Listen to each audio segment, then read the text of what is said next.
Welcome to Between Two Pastries, a not-so-typical nutrition podcast.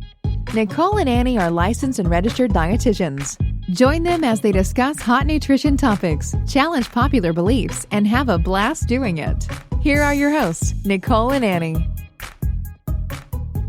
Okay, welcome to Between Two Pastries. This is Nicole. Hey all, this is Annie. Yeah. And today we are talking about sugar. So Annie and I get questions about sugar, I think, a lot, but we also get every day.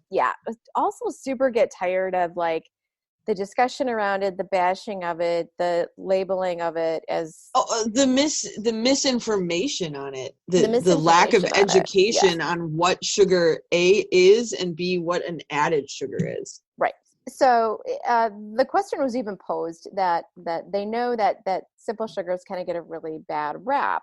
The thing that I didn't even like was sort of even the language around it. And I think it's really important to kind of, even look at these beliefs that people even have in regards to this. So the question was, what's the negative of eating what this person thought was a sugar-filled granola bar or a sugar-filled chocolate milk? So right there, Annie and I are raising our eyebrows. And then this individual had stated that there is a notion that sugar kills gains in the, resistance training realm, which I think Annie and I both agree that we've literally have never once heard that term, but it also couldn't be further from the truth. So yeah, if you're a listener and you've heard that phrase somewhere, let us know. Let us know, because I have never, ever heard of that. So do we need to be aware of added sugars that are in things? Absolutely. Sure. This is another thing that we'll get to, like, are there certain sugars that are better for you than others? Not really. I mean, they're all going to be metabolized the same way because they're simple. But like something with like honey or something like agave or even maple syrup, like you might be getting some type of mineral, in there. Maybe, right. But other than that, just because it's quote unquote like natural. Right. Oh gosh. Yeah. One of our favorite words on the planet. Yeah. Yeah. It's not like one is necessarily better for you than the other. We all really have to kind of put them in the same category, I guess you could say, right? Right. A sugar is a sugar is a sugar. Sugar is a sugar is a sugar. I struggle with it because, when you walk in the grocery store at, the granola bar aisle, or right. the snack aisle, which is half granola bars. I don't think there is a granola bar with, maybe a Cliff Bar is going to have, enough carbohydrate in it to surpass 2 carbohydrate exchanges. But like beyond that, right. So are we looking at carbohydrates or are we looking at sugar? And this is where people are so completely uninformed, and words matter. So words do matter. Words really, really matter. And especially with the topic of nutrition, because I hear a sugar-filled granola bar and think, I'm sorry, what's the difference between a Nutri-Grain bar and a Kind bar? Right. What's the difference? Right. Because we know processing does not matter in terms of weight gain or really anything. Nope. So help me to understand, is it because it comes in a bright blue package and the Kind bar doesn't? Like what is it about it? Is it the marketing? So words matter, because people are so incredibly misinformed on this sugar topic that granola bars that are totally suitable and actually probably, if we're going to talk about it from the sense of kids, it's totally fine for your kids to have. Who the hell wants a Kind bar at age 10? Sure. You know what I mean? Like that's a tough one to pass. I don't want one at the age of 35, but here's the deal. There's really not that much sugar in it at the end of the day. Right. And that's kind of what I wanted to bring up too. And I think it's important for people to kind of understand. So basically you figure a teaspoon of added sugar is 5 grams of sugar. So anything 8 grams and under doesn't actually affect the blood sugar level, period. No. It doesn't start affecting the blood sugar. So even if something, and I think as soon as I read about the granola bars, I think, oh, geez, your average granola bar has maybe 12 grams of quote unquote added sugar to it. So when you really think about it, I mean, 12 grams, that's when it starts affecting blood sugar level on some level. But if you have that with some nuts, if you have that with some protein, you know, if you have that with a mixed meal, it's not going to affect you any more or any less. Right. Or maybe you need to increase your blood sugar level. Correct. Like sometimes that's what we need to have within our body needs to do that time and again. Right. And that's the thing too. So that's just sort of food for thought there, you know, when you're kind of looking at that. And that's why it's kind of like recommended to like some of these, like kids cereals or whatever, that you typically want to choose one that's like 12 grams of sugar or less. Right. But hey, at Halloween, if you want to buy Count Chocula cereal because it's Halloween, do that. Or whatever. Like, I think yesterday morning we at work, it's all the, you know, individual cereal cups because of, you know, self-service stuff. So I have 2 Raisin Bran cuppies and a Cinnamon Toast Crunch cuppy with my 2% milks. And it's just like, I'm going to do that. And I don't, that doesn't, again, if you're putting that 12 grams of sugar with something that's high in fiber, you've got some protein in there, all of a sudden it's not going to have the same impact. It's literally not going to have the same impact, period. It will be slowly released into the bloodstream. It will not sugar rush you. It will not do anything. Right. Well, and you know, talking about sugar and grams of sugar and things, I'm going to I know. I'm going to detour to, have you ever had an athlete complain to you about there being 25 grams of carb or really simple sugar in a gel? Exactly. No, I have not, because but God forbid you tell him to eat 25 grams of candy. So this is part of the issues, especially if we're talking about an athlete in particular. It doesn't matter what athlete you are, if you're strength or if you are endurance.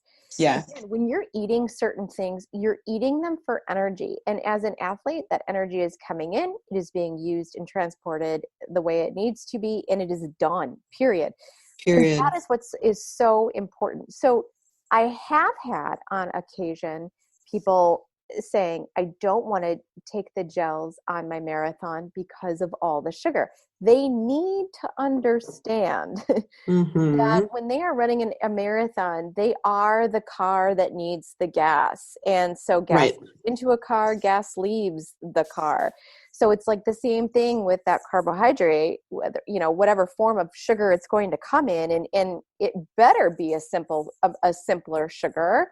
You know, a lot of these, ideally, a lot of these formulas are a combination of, you know, of a simple, of a moderate, and of a slow release. So it kind of sustains a little bit more, but regardless, there's a purpose for that. There is an actual function of that. Right. And that, I think, is what is really, we have to understand that especially with an athlete, that athlete is not sitting, taking gels in and not moving their body. That is a completely different scenario. Right. If you're sitting and then you're just taking in sugar and you're not moving your body, could that result in a little upset? Potentially. It would still take a long time of consistently doing that in order for you to actually see any poor effect from it. Right. But that's also important to understand too. But especially as an athlete or a mover, that energy is coming in and it is being used immediately. Right. So anyway, I just wanted to paint that picture. Yeah. And by athlete, we mean walker, general exerciser, like anyone who moves. Right. Anybody who might have a lousy granola bar before they decide to do a workout, you know, right. a light You're going workout. to do a much better job. Yeah. But people are so fearful of sugar at this point and calories. It's, you know, then they're not. And then they wonder why they can't lose weight. Well, it's hard though, because you've got medical professionals, you've got other quote unquote nutrition coaches and experts or whatever telling people to not have sugar. Right. And it's like, no one understands. They're very misled about when to have sugar, why to have sugar, and what sugar is. And I think one of my greatest pet peeves is that second part quote, sugar-filled chocolate milk.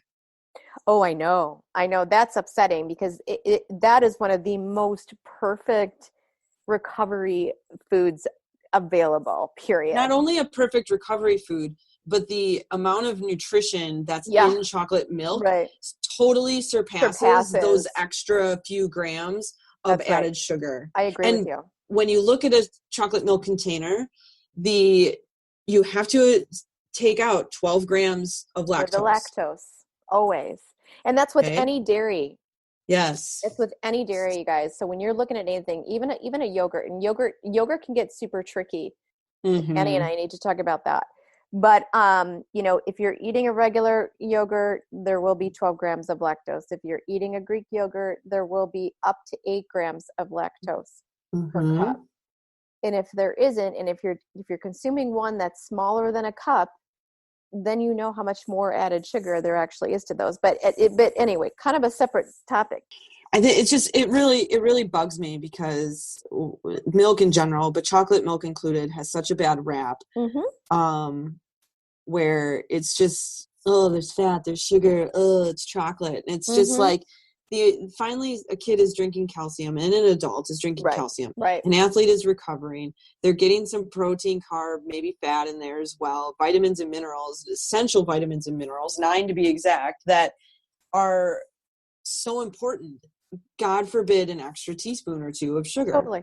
So that's the point that we are trying to make. There's a purpose around it. I mean, obviously you want to be aware, you don't want to be eating things that have added sugar all over the place all day. But when we do eat these things, it's not the worst case scenario either. And that's what's been so exploited in a sense, where it's like all of a sudden it's like the devil for some reason. Right. Sugar in general, all sugars. And it's fascinating to me though, how many people are, I don't eat sugar. And then they pull out their, cold pressed juice, and then they pull out their honey infused whatever. And then they pull out, and it's just like, I'm confused. You don't realize you're drinking sugar now, Right. Yeah. Or they're okay with honey and, like you said, maple syrup, and they're okay with quote unquote these natural things, forgetting that sugar is a plant from the ground. Correct. It is natural.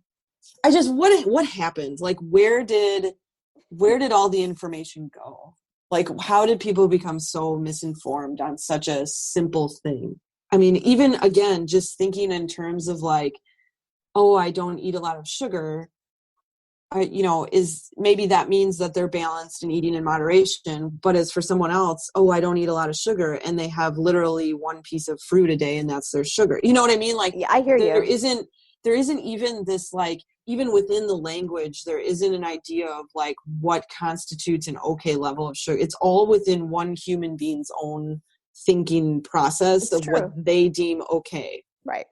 And how they develop that belief system. And sugar is one of those things that just everyone is doing what they personally think is okay based on what they see in the media, what they read, what documentaries they're watching, maybe things that were brought up to them like by their parents as they were growing up, whatever the culture is saying, instead of like sitting down, taking a step back and being like, does this even make sense? And I know we talked about that in our carbohydrate pods, but like sugar in particular is one of those things where it's just like, why? And I remember when this came up, when high fructose corn syrup got the worst rap in the entire world. And it's just like, wait, why are you not okay having that, but you're okay having this sugar? Yeah, right. Like they all do the same things. Like it's all the same.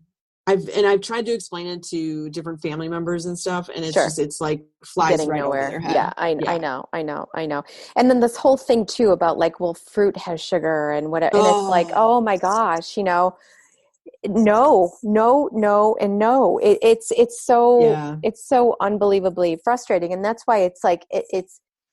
If we can just look at food as energy, we have quick release energy, we have slower release energies, And it's like just and the timing at which we have the timing at which we have it. Let's just have a nice mix in the course of a day and call it a day. Right. But before our time runs out, I just want to make mention in regards to this whole concept about the sugar killing gains, which seems beyond ridiculous, only because of the fact that carbohydrate actually elicits the response to open the cell in order for amino acid to get back into the cell to recover and build.